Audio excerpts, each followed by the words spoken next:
जी बेटा स्टार्ट करो। Bismillahirrahmanirrahim. I am Rida Mumtaz. Today I will discuss about p block elements. The main topic is towards silicon and carbon.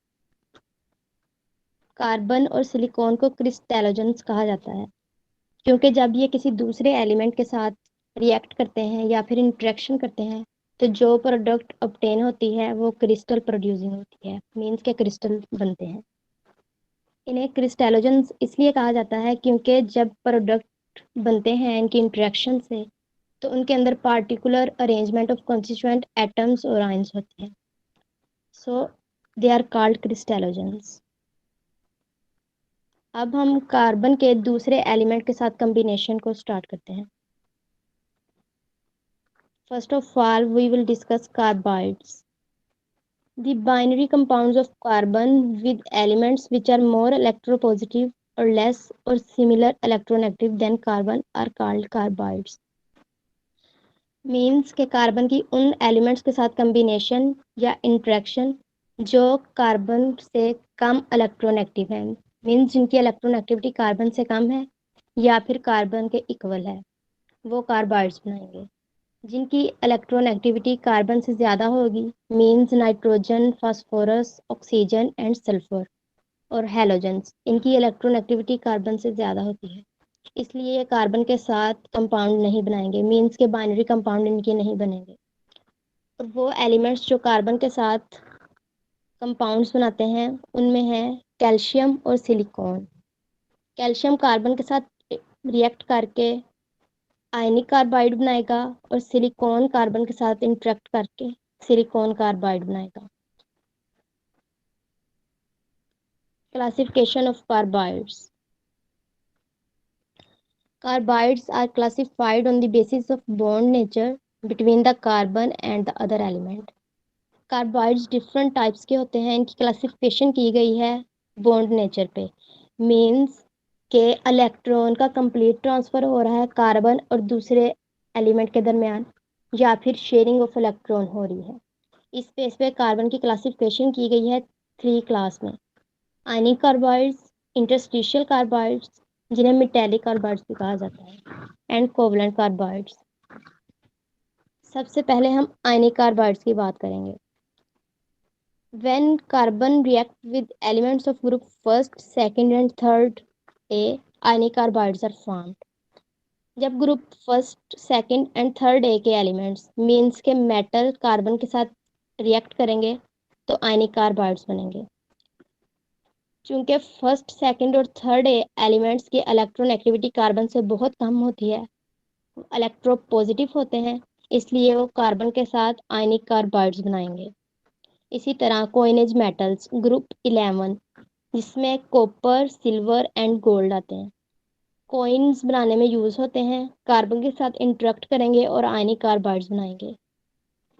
इनमें अगर हम एक element को लेते हैं कॉपर को, इसकी इलेक्ट्रोनेगेटिविटी है 1.95 और कार्बन की इलेक्ट्रोनेगेटिविटी है 2.55। इनकी इलेक्ट्रोनेगेटिविटी में डिफरेंस ज़्यादा है, इसलिए ये फिर इलेक्ट्रोनेगेटिविटी डिफरेंस की वजह से शेयर्ड पेयर ऑफ इलेक्ट्रॉन आए वो कार्बन ले लेगा और नेगेटिव चार्ज क्रिएट हो जाएगा कार्बन के ऊपर और दूसरे एलिमेंट के ऊपर पॉजिटिव चार्ज क्रिएट हो जाएगा।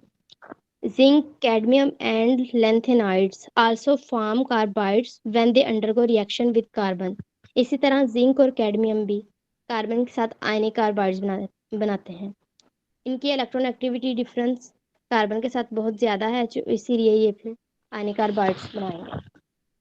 आयनिक carbides are salt like carbides, salt nature होती है आयनिक कार्बाइड्स की। ये इस वजह से क्योंकि जब कोई साल्ट बनता है उसमें भी कंप्लीट ट्रांसफर ऑफ इलेक्ट्रॉन होता है, मतलब एक एलिमेंट के ऊपर पॉजिटिव चार्ज क्रिएट हो जाता है और दूसरे एलिमेंट के ऊपर नेगेटिव चार्ज क्रिएट हो जाता है।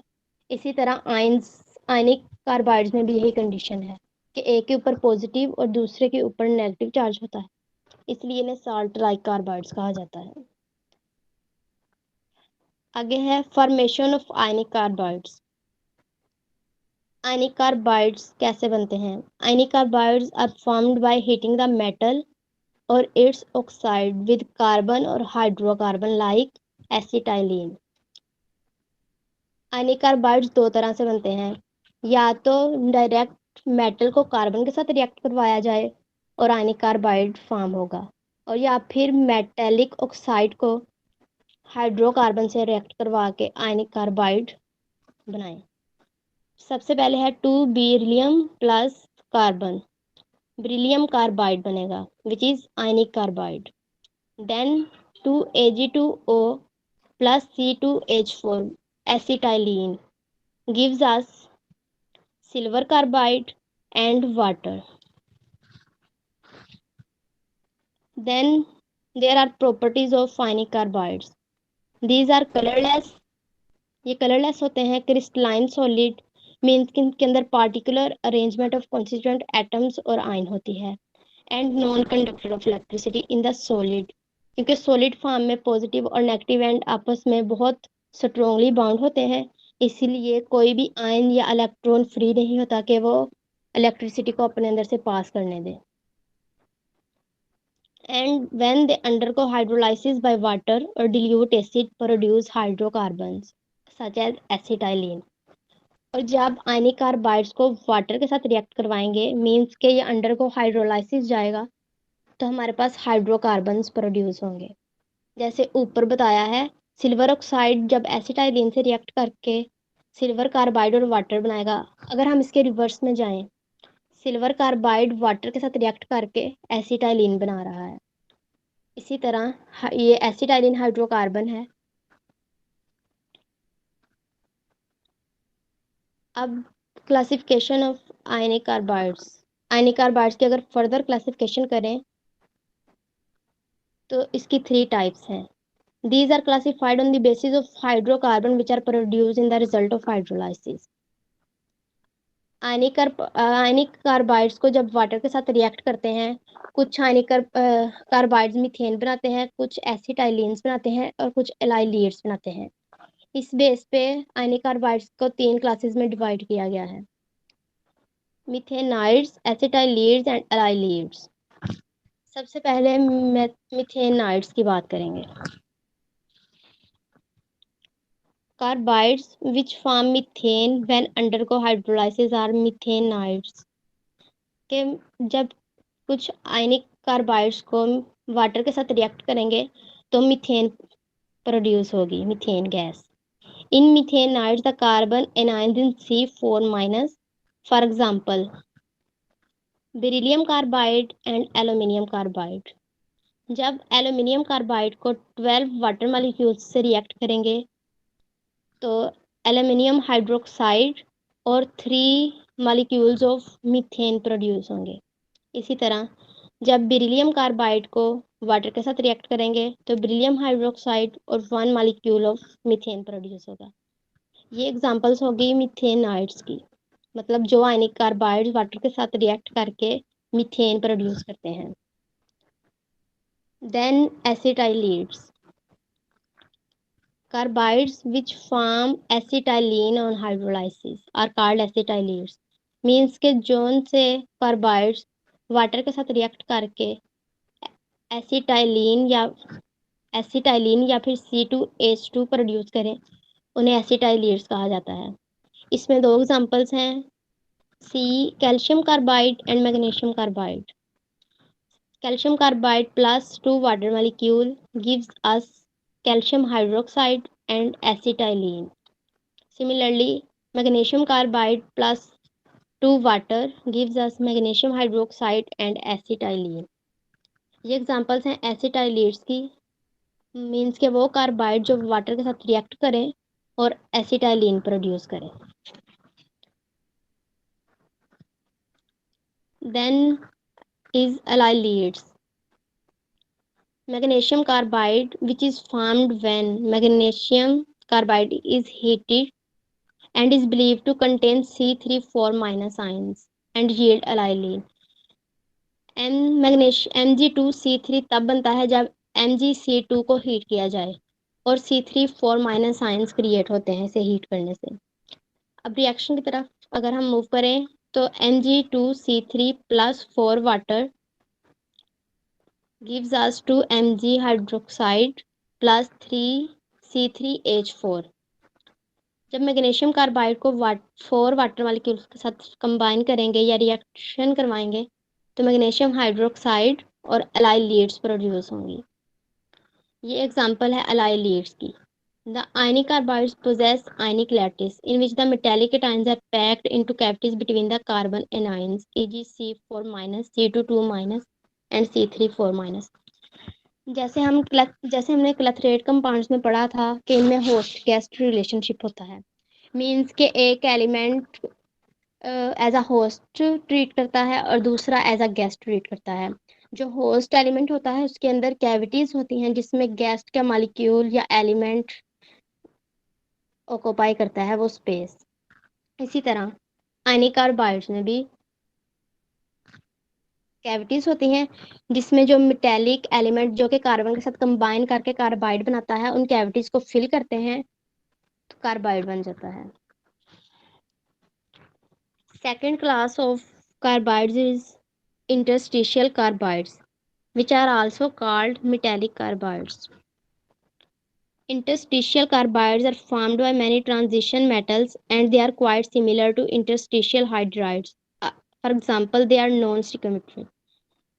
इंटरस्टिशियल कार्बाइड्स जो होते हैं वो ट्रांजिशन एलिमेंट से मिलके बनते हैं। कार्बन ट्रांजिशन एलिमेंट के साथ कंबाइन करेगा और इंटरस्टिशियल कार्बाइड बन जाएगा।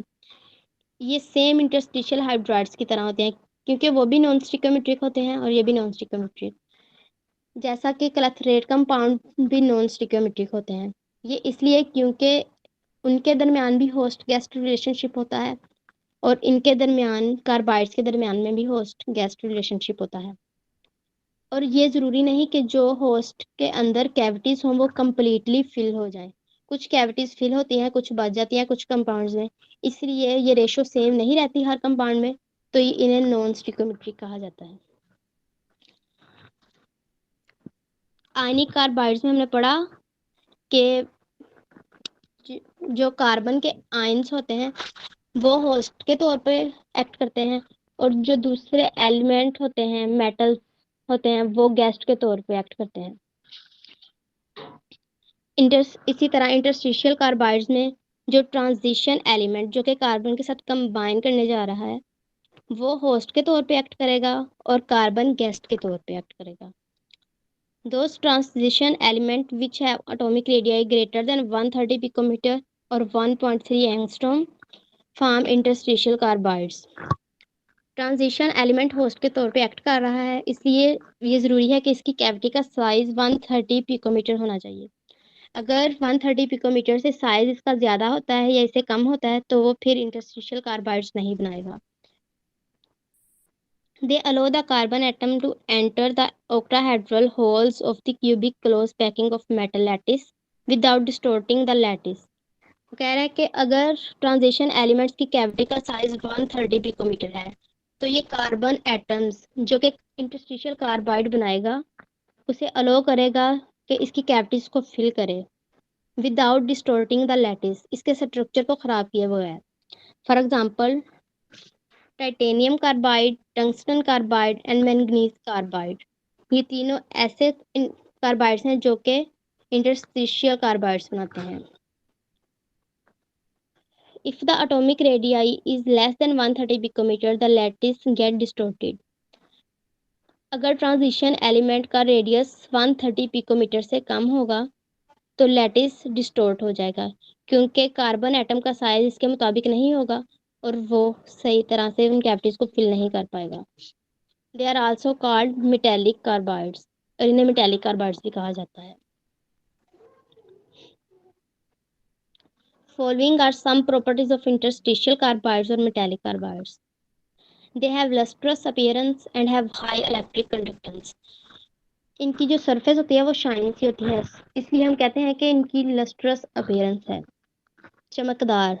दे are very hard, possess high melting points. ये बहुत सख्त होते हैं और इनके मेल्टिंग एंड बॉइलिंग पॉइंट्स बहुत हाई होते हैं। बहुत हीट रिक्वायर होती है ताकि ये मेल्ट हो सकें। दे आर केमिकली इनर्ट, ये केमिकली किसी के साथ रिएक्ट नहीं करते। They give variety of hydrocarbon when they are hydrolysed by water और डिल्यूट एसिड। जैसा कि हमने आयनिक कार्बाइड्स में पढ़ा कि जब वो वाटर से रिएक्ट करेंगे तो हाइड्रोकार्बन्स बनाएंगे, कुछ मीथेन बनाते हैं, कुछ एसिटाइलिन और कुछ अलाइलेट्स। इसी तरह इंटरस्टिशियल कार्बाइड जब वाटर के साथ और डिल्यूट एसिड के साथ रिएक्ट करेंगे तो नंबर ऑफ हाइड्रोकार्बन्स प्रोड्यूस होंगे। Covalent carbides. Covalent carbides are mostly formed by those elements which have same or very close electron with carbon, for example, boron and silicon.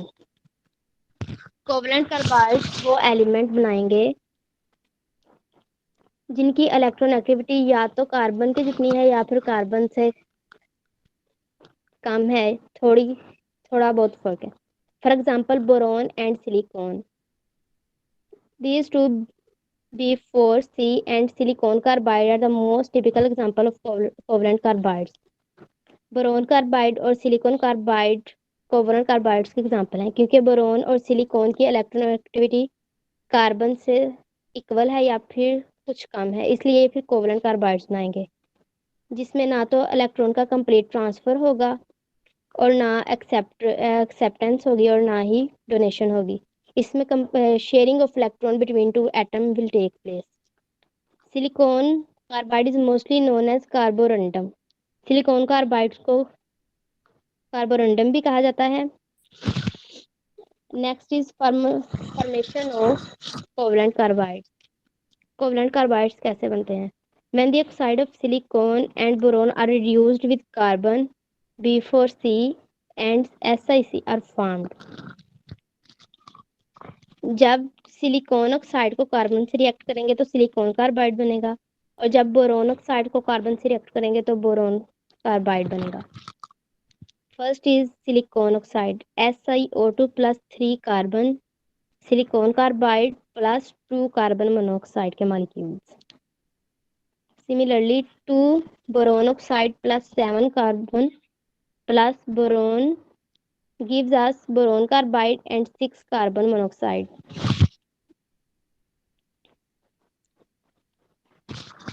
Following are some properties of covalent carbides. They have no attraction towards water and acid. ये water और acid के साथ react नहीं करते। They are extremely hard and decompose at high temperature. Like interstitial carbides, they are also hard and decompose at high temperature. और अगर इनका temperature ज़्यादा बढ़ाएं, ये मेल्ट होने के बजाय ब्रेकअप हो जाते हैं। They are used for cutting and abrasive due to their hardness. क्योंकि ये हार्ड होते हैं इसलिए इन्हें कटिंग पर्पसेस के लिए और किसी दूसरे चीज़ पर लगाकर चमकाया जाता है। They are also inert solid. जैसा कि इंटरस्टिशियल कार्बाइड्स भी इनर्ट होते हैं, इसी तरह ये भी इनर्ट होते हैं, because they are found by elements having same electron activity. क्योंकि कोवलेंट कार्बाइड जिन एलिमेंट्स की कम्बिनेशन से बनते हैं उनकी इलेक्ट्रॉन एक्टिविटी ऑलमोस्ट सेम होती है या इक्वल होती है। Next is general preparation of carbides by heating metal with carbon. Many metals like lithium, beryllium, silver, iron, etc. combine with carbon at high temperature to form carbides. Many elements जैसा कि lithium, beryllium, silver और iron को जब carbon के साथ react करवाया जाता है तो मुख्तलिफ किस्म के कार्बाइड्स बनते हैं। 2 lithium plus 2 carbon gives us lithium carbide. इसी तरह 2 beryllium plus carbon gives us beryllium carbide. 3 manganese plus carbon gives manganese carbide. 3 iron plus carbon gives us iron carbide, and calcium plus 2 carbon gives us calcium carbide. First preparation यूं होगी, और second by passing carbon monoxide over metal at high temperature. Secondly जब carbon monoxide को metal से गुजारा जाएगा तो फिर कार्बाइड्स प्रोड्यूस होंगे। For example 2 lithium plus 2 carbon monoxide gives us lithium carbide and oxygen gas. Then 6 aluminium plus 3 carbon monoxide gives aluminium carbide and aluminium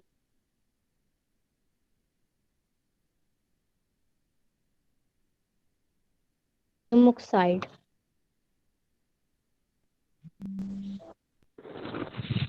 जब acetylene को एमोनिकल सॉल्यूशन ऑफ मेटल साल्ट से गुजारा जाएगा तो फिर कार्बाइड्स प्रोड्यूस होंगे। जैसा कि अगर क्यूपरिक क्लोराइड को एमोनिकल सॉल्यूशन से रिएक्ट करवाते हैं और एसिटाइलिन इससे पास करवाते हैं तो क्यूपरिक क्लोराइड बनेगा और एमोनिकल क्लोराइड और 2 वाटर मॉलिक्यूल्स प्रोड्यूस होंगे। इसी तरह जब AgNO3 को एमोनिकल सॉल्यूशन से रिएक्ट करवाएंगे और देन एसिटाइलिन इससे पास करेंगे तो सिल्वर कार्बाइड, अमोनियम नाइट्रेट और वाटर प्रोड्यूस होगा। Next way of preparation is by heating different compounds of sulfur, nitrogen, oxygen and hydroxide. Means के carbides are formed when oxide, nitrides, hydroxides, phosphates, sulfates are heated with carbon. Carbides are produced.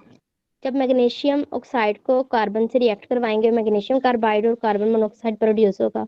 जब barium sulphate को carbon से react करवाएंगे barium carbide और sulphur dioxide and oxygen gas will produce. Magnesium hydroxide को carbon से react करवाएंगे magnesium carbide, water and oxygen gas will produce. Calcium nitride को carbon से करवाएंगे तो कैल्शियम कार्बाइड और नाइट्रोजन गैस प्रोड्यूस होगी। ये के डिफरेंट वेज हैं।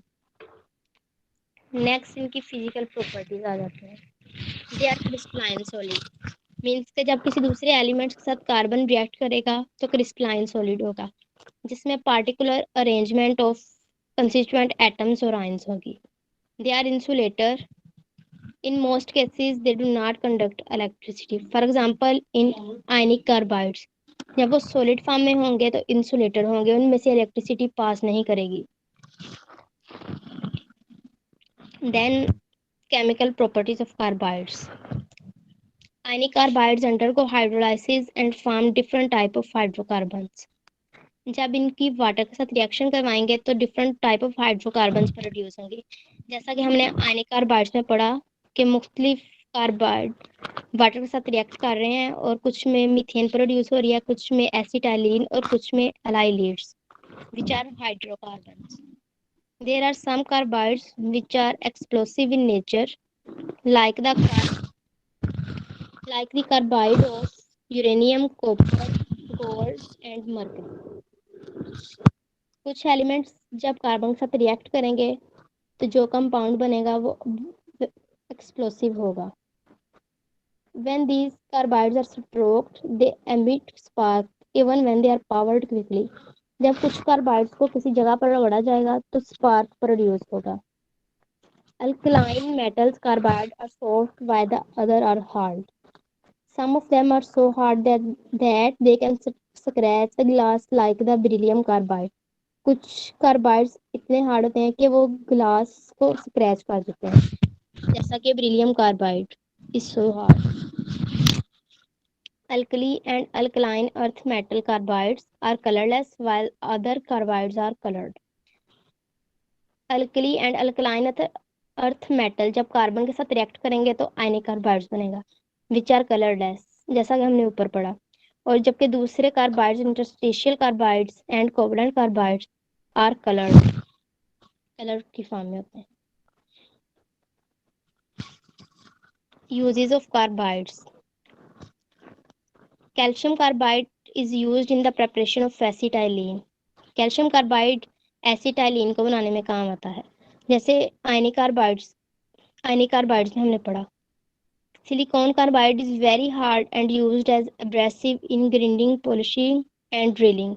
इसी तरह सिलिकॉन कार्बाइड भी एब्रेसिव पर्पसेस के लिए ग्राइंडिंग, पॉलिशिंग एंड ड्रिलिंग में यूज होता है।